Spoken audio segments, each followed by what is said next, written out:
cold and brutal crime. A young family torn apart by hate. Robert and his son are dead, and his two other children seriously injured after their home was attacked. Their only crime was being Roma gypsies. Violence against the ethnic minority is becoming more common in Eastern European countries like Hungary, and they are not protected by the authorities.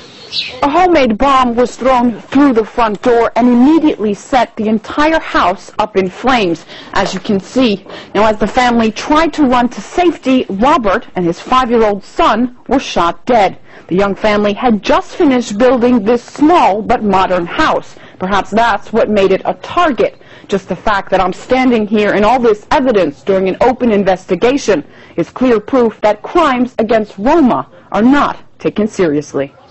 Robert's family lives next door, reminded daily of the terror of the tragedy. But what haunts them more is the way the criminal investigation is being carried out. They pretended not to see 18 bullet holes in the small boy's body. How is it possible that an experienced police official could not see this? Then it was reported that the fire was electrical, but there are remnants of a bomb everywhere. The European Roma Rights Center strongly supports the family's claims. The police were not acknowledging that a murder had taken place. Now that quickly changed. I mean, the evidence was fairly overwhelming. There were witnesses who heard shots, and there were shell casings found, and so the official line quickly changed, but it was not an auspicious beginning to an investigation of a murder. I'm not aware that there's been any progress. Fighting for their rights, activists also fear that the economic crisis will lead to an increase in hate crimes against Roma in poorer EU countries.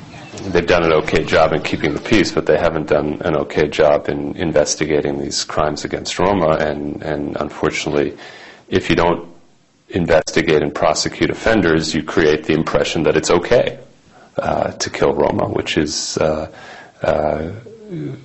recipe for disaster. Attacks on Roma haven't only increased since the crisis, but a neo-Nazi trend is also growing in Hungary. The far-right Jobbik party, said to be affiliated with a banned fascist group called the Magyar Garda, is growing in popularity. They often hold protests against Roma, insisting they are criminals. Gypsy crimes are growing every day, and it's getting so bad that people are afraid to go out at night. But the party refused to comment on its connection with the extremist group, which often attends their protests. Robert's family believes the Magyar Garda brutally attacked their loved ones and will never be punished, especially under the wing of a growing political party. In the past year alone in Hungary, there have been 18 attacks on Roma homes, and 6 people have been killed. No one has been caught. And Robert's mother fears the cold-blooded murders of her son and grandson will remain unsolved and in vain. Anisa Nawe, RT, Hungary.